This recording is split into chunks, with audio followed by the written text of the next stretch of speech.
Turning 20 again.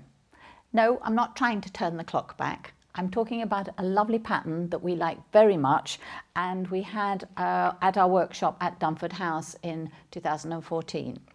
It is a way of using a series of fat quarters that you cut the same shapes from all the fat quarters, and then you reshuffle. But what I wanted to talk to you today is about converting some of the very big squares, which are 8.5 inch cut and appear on the quilt behind me, into a heart, because I think sometimes with a plainer fabric the heart just gives it a little bit of dimension. So we're going to talk about the heart today. Let me talk you through the maths. This is the heart we're going to make.